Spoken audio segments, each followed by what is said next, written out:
What else?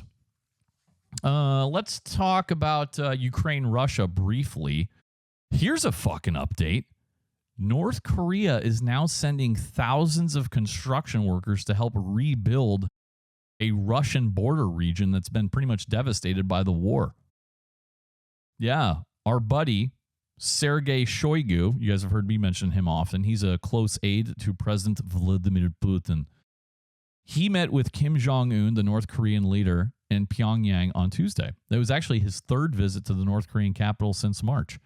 And afterwards, he told reporters that Kim had agreed to send 5,000 construction workers and 1,000 sappers. You don't know what a sapper is? That's a combat engineer. And they went to the Kursk region. And that's the same region where those North Korean troops were fighting against alongside Russian forces this past winter. So the sappers are there to demine the place.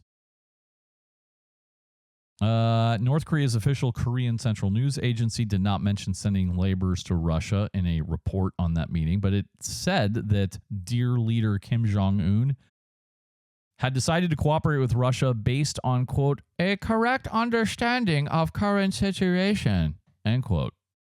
Also said that Kim and Putin had been exchanging letters for several weeks. That's funny. Letters. In a video of Shoigu's arrival distributed by Russian state media, Mr. Kim can be seen embracing the Russian visitor and telling him that our, quote, cooperation is deepening, end quote. As many as 15,000 North Korean workers are already employed in Russia. That's according to South Korean intelligence. That would be a violation of UN Security Council sanctions, but it's very good for both Moscow and Pyongyang.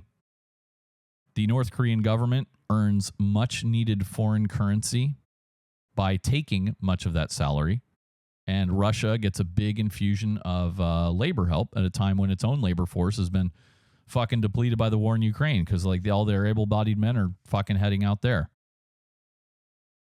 Let me see. They earn about $800 US a month. What else? Remember, Shoigu was Russia's defense minister until last year. He's now the secretary of Putin's Security Council. And he says these military construction workers, that's what he called them, would help fix electrical and communication lines, roads and buildings after the region is demined. So South Korea's government, of course, is unhappy with this. They have called for an immediate end to what it called illegal cooperation between North Korea and Russia, saying that that's what violates the sanctions.